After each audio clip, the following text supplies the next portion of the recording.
In the shadowed streets of Paris, where the air hung heavy with the scent of unwashed stone and distant river mist, a city pulsed with unspoken dread on the cusp of an unimaginable storm. It was the spring of 1789, and the grand boulevards that gleamed under the sun hid a labyrinth of narrow alleys teeming with the desperate and the forgotten. Whispers echoed through crowded markets, where vendors hawked wilted produce at prices that gnawed at empty pockets, their voices rising in sharp haggling amid the clatter of wooden carts and the distant toll of church bells. No one yet grasped the full weight of what simmered beneath the surface, but the silence between conversations carried a tension like the taut string of a violin's bow.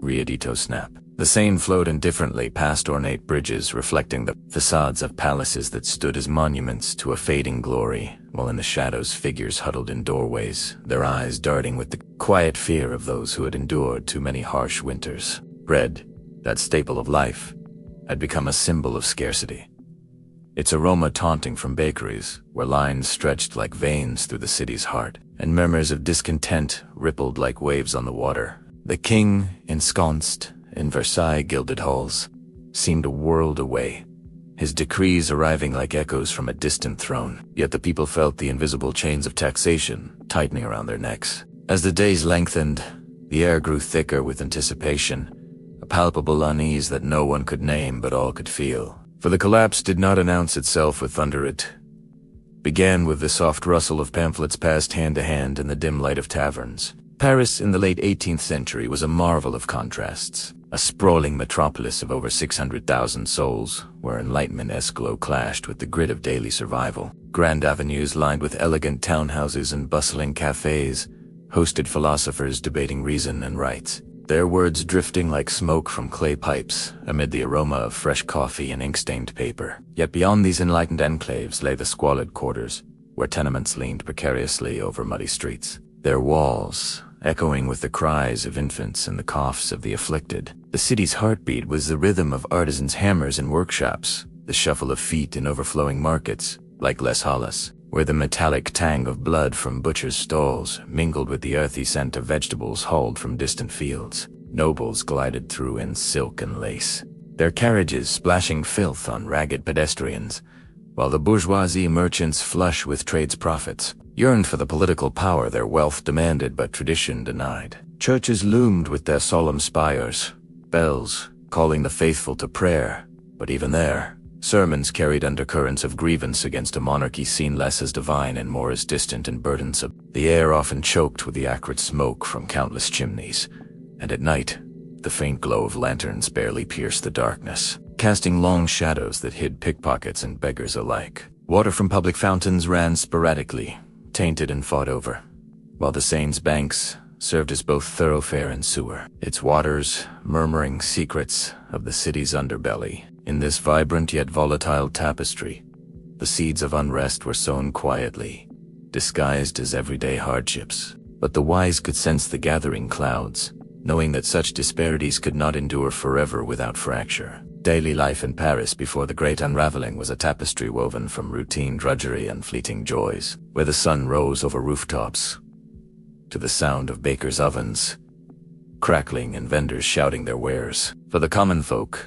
mornings began in cramped garrets, the chill of stone floors seeping through thin straw mats as families stirred to face another day of labor. Women trudged to fountains with heavy jugs, their chatter mixing with the splash of water and the distant rumble of carts delivering goods to opulent homes. Artisans bent over looms or forges, the repetitive clang of tools, a symphony of survival, while servants in liveried uniforms hurried through back alleys to tend to aristocratic whims, their own stomachs growling from meager rations. Markets buzzed with life, the sharp scent of cheese and herbs competing with the rot of overripe fruit, haggling voices rising in a cacophony that masked deeper frustrations over rising costs. Children dotted through crowds, their laughter a brief respite from the grim reality of apprenticeships that bound them young to endless toil. Evenings brought a hush as lanterns flickered to life, illuminating taverns where workers gathered over sour wine, sharing tales of injustice amid the haze of tobacco smoke and the low hum of conspiracy. The elite dined in salons, aglow with candlelight, discussing Voltaire and Rousseau, oblivious to the resentment brewing outside their windows. Yet in every corner, the weight of inequality pressed down, like the fog that often shrouded the city, blurring lines between endurance and eruption. And though the days passed in familiar patterns, an undercurrent of strain whispered that this fragile normalcy hung by a thread, ready to tear at the slightest provocation. The early warning signs of the impending collapse manifested not in grand spectacles, but in the subtle shifts of the city's pulse, like the faint tremor before an earthquake. In the harvest of 1788, fields lay barren under relentless drought, the parched earth cracking like old leather, yielding crops so meager that granaries stood eerily empty. Whispers of famine spread through the streets, carried on the dry wind that rustled discarded pamphlets, decrying royal bread prices climbed stealthily at first, then soared, transforming the daily queue at bakeries into a ritual of desperation, where the yeasty aroma that once comforted now taunted hollow bellies. Unemployment crept like shadows, lengthening at dusk, as workshops shuddered amid economic stagnation, leaving skilled hands idle and minds fertile for discontent. In the cafes, conversations turned sharper, laced with critiques of the king's fiscal follies, the air thick with the scent of brewing coffee and budding rebellion. Pamphlets flooded the city, their ink still fresh, passed surreptitiously under coats, fueling debates that echoed in the silence of night. The bourgeoisie, sensing opportunity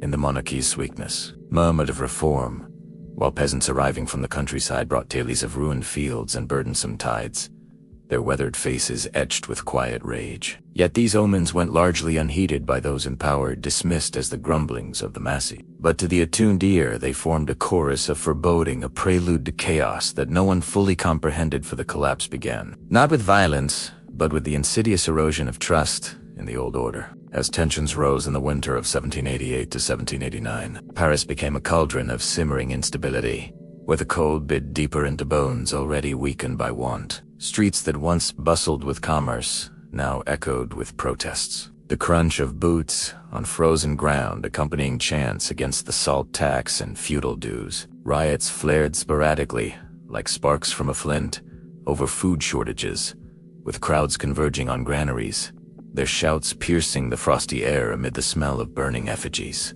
The king's decision to recall Jacques Necker as finance minister offered a glimmer of hope. His name whispered like a talisman in taverns where ale flowed and plots thickened in the dim light. Yet the promise of the Estates General, convened after a century's absence, stirred both excitement and suspicion. As elections unfolded amid a deluge of cahiers de dossiers, lists of grievances scrawled in hurried script, carrying the weight of accumulated injustices.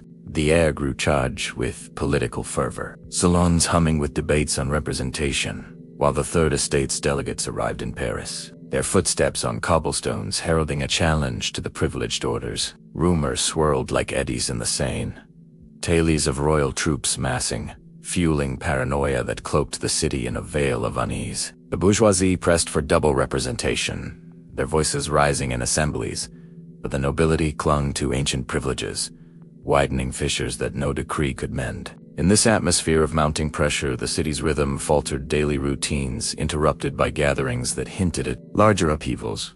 And though calm prevailed on the surface, beneath it lay a volatility that promised to ignite at the merest spark. Key decisions in the royal court, shrouded in the opulence of Versailles, sowed the seeds of irreversible mistakes that echoed back to Paris like distant thunder. Louis XVI, his brow furrowed in indecision, grappled with a treasury emptied by wars and the metallic clink of absent coins, a haunting reminder of fiscal ruin. Advisors urged reform, but the king's hesitation allowed privileges to persist, taxing the poor while sparing the nobility, a policy that festered like an untreated wound. The convocation of the Estates General in May 1789 was meant to heal divisions, yet the voting by order rather than by head entrenched inequalities, provoking outrage among the Third Estate delegates who met in Versailles echoing halls, their debates laced with the scent of polished wood and mounting frustration. Necker's proposals for limited reforms were met with royal ambivalence, his dismissal looming as a shadow over negotiations. Pressures mounted from all sides.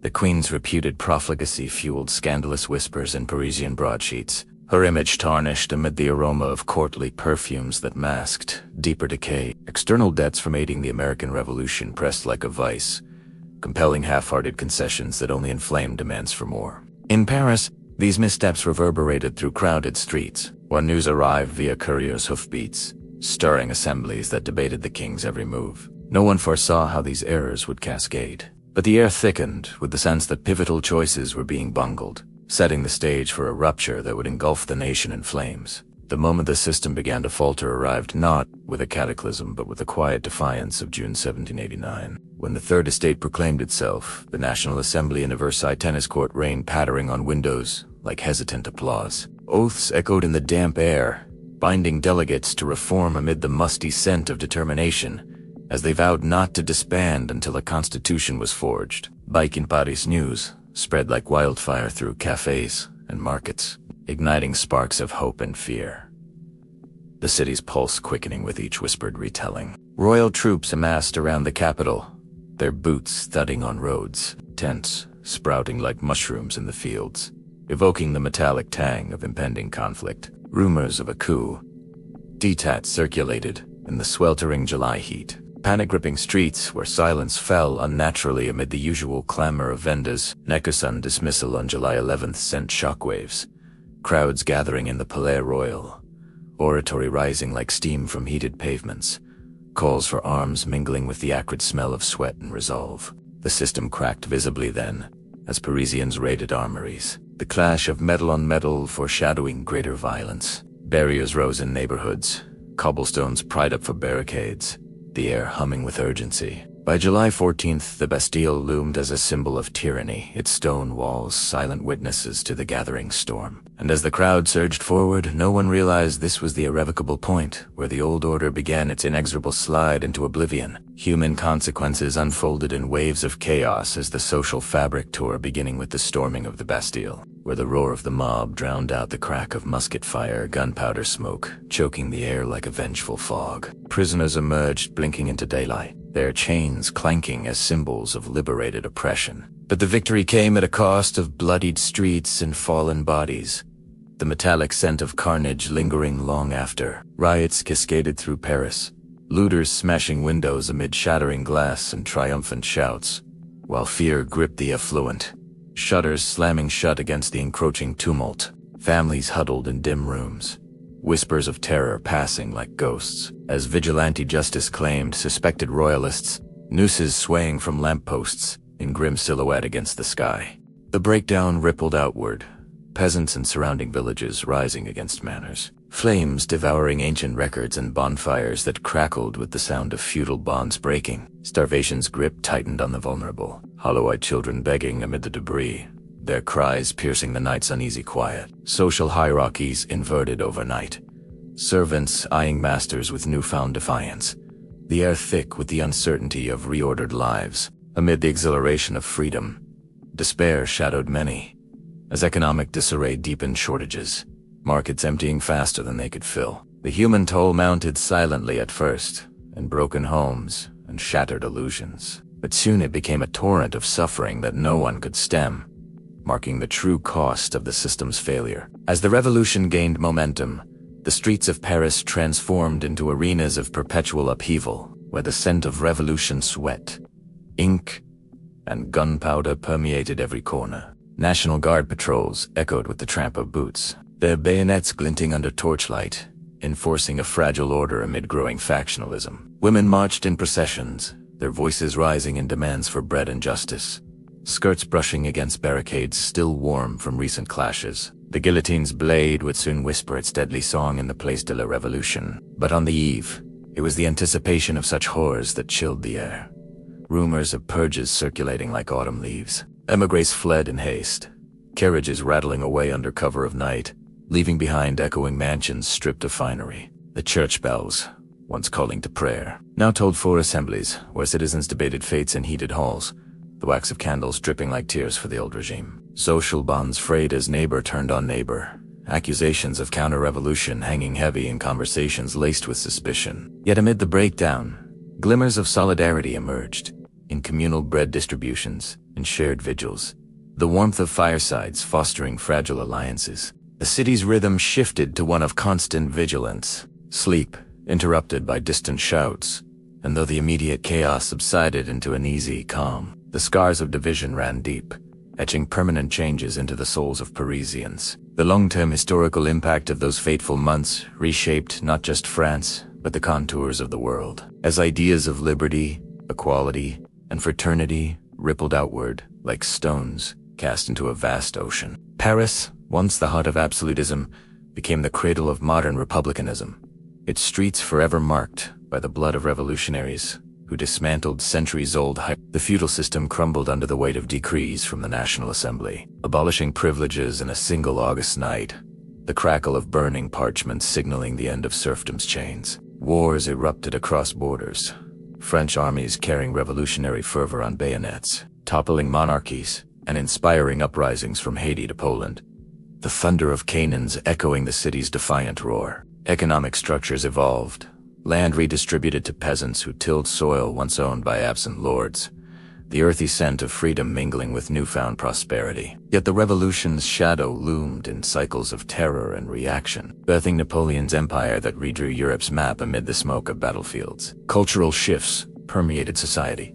Enlightenment ideals embedding in constitutions worldwide, fostering movements for rights that would unfold over centuries. Paris itself emerged, transformed, its architecture bearing scars of conflict. Boulevards widened to prevent future barricades, a silent testament to lessons learned. The Eve's tensions birthed a legacy of progress laced with caution, reminding posterity that ruptures, once begun, forge paths both luminous and labyrinthine. In the aftermath, the human stories of survival and loss wove into the fabric of a new nation, where widows mourned in quiet courtyards, their tears mingling with rain that washed away the stains of strife. Orphans roamed streets, once alive with parental calls, now echoing with the footsteps of a society rebuilding from ashes. Veterans returned with haunted eyes, their tales told by firesides where embers glowed like fading memories of glory and gore. The bourgeoisie ascended, their salons now hubs of governance, discussions laced with the aroma of ambition and reform. Yet inequality persisted in subtler forms, the poor still grappling with bread's elusive promise, markets bustling but burdened by the revolution's economic scars. Intellectuals penned histories and lamplit studies, ink flowing like the Seine, capturing the Eve's essence for generations to ponder. Social customs evolved, festivals replacing feasts of the elite, music and dance filling squares with communal joy tempered by remembrance. The church, stripped of lands, whispered prayers in humbler chapels, its bells a softer knell for lost certainties. Amid reconstruction, a sense of fragility lingered, Parisians glancing over shoulders at shadows of the past, knowing that stability was hard-won. The breakdown's echoes shaped identities, forging a people resilient yet wary, their lives forever altered by the quiet beginnings of cataclysm. Reflecting on Paris on the Eve, one senses the haunting inevitability of collapse, where grandeur masked fragility, like a facade over crumbling stone. The city's lights, flickering against the encroaching dusk, illuminated faces etched with unspoken fears. A tableau of humanity on the brink, whispers in the wind carried forewarnings ignored.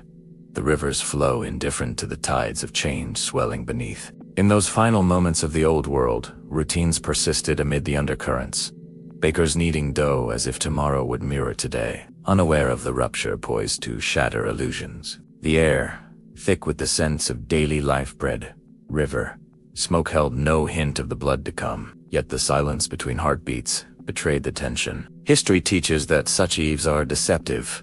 Collapse is brewing in the mundane, in empty granaries and burdened shoulders. Paris stood as a microcosm of empire's end, its people unwitting actors in a drama that would redefine eras. As night fell over the spires, stars indifferent above, a city slumbered fitfully, dreaming of equity, while fate wove threads of revolution. And in that quiet prelude, the lesson endures.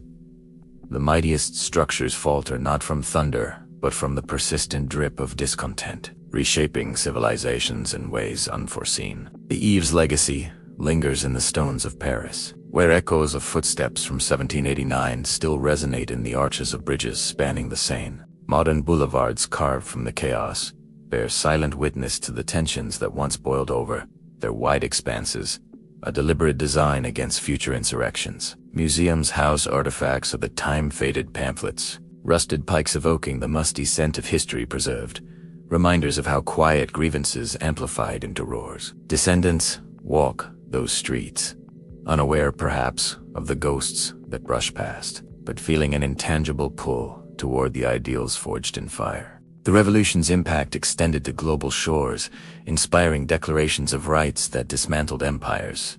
The ripple of liberty crossing oceans like migratory birds, yet it also sowed seeds of caution. Wars and tyrannies rising from the ashes of old oppressions. A cycle as eternal as the city's river. In reflective moments, one ponders the human cost. Lives truncated in pursuit of fraternity. Their sacrifices etched in memorials that stand solemn amid bustling life. Bodies rebuilt its spirit unbroken, but forever marked by the eve's rupture. A haunting testament to the fragility of order. As dusk falls anew, lights twinkling like distant hopes, the city whispers its story, urging remembrance lest history repeat its somber dance. The profound shifts initiated on that eve redefined the essence of governance, embedding notions of citizenship that transcended borders, influencing constitutions from the Americas to Asia. French armies, fueled by revolutionary zeal, marched across Europe, the tramp of boots and clatter of sabers spreading ideas that toppled thrones and ignited national awakenings. Back home, agrarian reforms redistributed lands, peasants tilling soil with tools once wielded under duress. The fresh turned earth, symbolizing reclaimed dignity. Education expanded, schools echoing with lessons of enlightenment, breaking chains of ignorance that had bound generations. Women's voices, though muted in the fray, begun to rise, petitions and clubs forming in the wake of marches, hinting at future equalities. Yet the terror's shadow-tempered triumphs, guillotine's grim efficiency, a cautionary scar on progressy's face. Economically, industries stirred, mercantile energies unleashed from feudal fetters, factories humming with the promise of modernity. Culturally, art and literature flourished in freedom's light, canvases capturing the eve's drama in vivid strokes. The long arc of impact bent toward democracy, albeit through trials. Paris's rupture a pivotal hinge in history's door. In the quiet of archives, scholars trace these threads, the musty pages revealing how a city's unrest remade the world. Social transformations rippled through generations, altering family structures and community bonds forged in the crucible of change.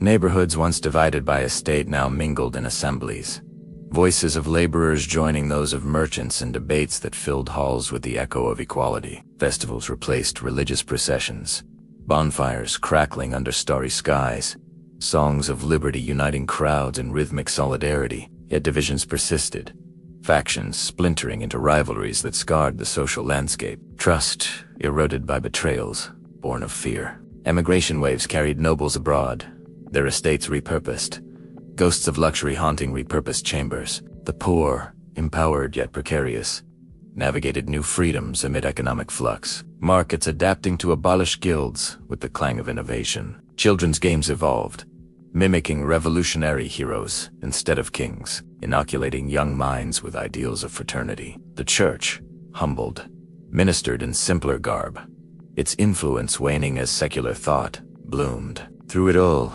resilience defined the populace, scars becoming stories told by hearths, where warmth defied past chills. The eve's breakdown, though haunting, birthed a society more fluid, its impacts enduring in the subtle shifts of daily interactions. The analytical lens reveals how environmental and economic pressures converged on Paris, amplifying political fissures into chasms. Drought's merciless grip on 1788's fields, the withered stalks crackling underfoot, precipitated scarcity that urban crowds felt in gnawing hunger. Bread riots erupting like summer storms. Taxation's burden, levied unevenly, fueled resentment. The jingle of coins into royal coffers, a mocking soundtrack to poverty. Intellectual currents from the Enlightenment swirled in salons, ideas fermenting like wine in cellars, challenging divine right with reason's sharp edge. Demographic swells overcrowded tenements. The press of bodies in narrow streets breeding disease and discontent. Air fetid with the urgency of reform. Royal indecision, manifest in vacillating policies. Eroded authority, whispers of weakness amplifying into calls for change. The convergence of these forces, like rivers meeting the sea, created a perfect storm on the eve, where individual grievances coalesced into collective action. Historians trace these threads, the quiet accumulations leading to explosive release, underscoring how collapses, are processes, not singularities. Paris's experience illuminates broader patterns, where ignored warnings cascade into irreversible shifts. In the haunting close, one contemplates the eve's profound silence before the storm. Paris enveloped in a deceptive calm as twilight deepened over its spires. The river murmured eternally, carrying away the day's detritus, oblivious to the human dramas unfolding on its banks. Lanterns kindled one by one, casting golden pools on cobblestones worn by countless feet, each step a note in the symphony of impending change. Families gathered around sparse tables, breaking bread with hands calloused from toil, unaware that their quiet complaints would soon fuel a conflagration. The nobility slumbered in silken sheets, dreams undisturbed by the gathering winds, while philosophers pondered in attics, quills scratching prophecies unheeded. The air held a stillness pregnant with possibility, the faint scent of rain promising renewal or ruin. History pivots on such eves, where the ordinary veils the extraordinary, and ruptures reshape destinies. Paris, on that threshold, embodies the eternal truth. Empires fall, not in spectacle, but in the accumulation of whispers, leaving legacies that echo through time. A reflective reminder of humanity's fragile dance with fate. The enduring resonance of Paris's eve lies in its universal essence, where the sensory details of a bygone era speak to timeless vulnerabilities. The chill of winter winds through empty markets, the hollow echo of footsteps in deserted alleys, all harbingers that societies ignore at peril. Intellectual ferment, once confined to cafes, hazy confinas spilled into streets, transforming abstract ideas into concrete demands. The ink's sharp aroma, a precursor to blood. Economic disparities, etched in the contrast of lavish banquets and beggars' rags, underscored inequities that no edict could erase. Political inertia, the king's hesitant decrees arriving like delayed echoes, amplified frustrations into fury. Social breakdowns, families fractured by ideology, mirrored broader schisms that tore the nation asunder. Yet from the ashes rose frameworks of justice, constitutions drafted in the glow of newfound freedoms, influencing global quests for equity.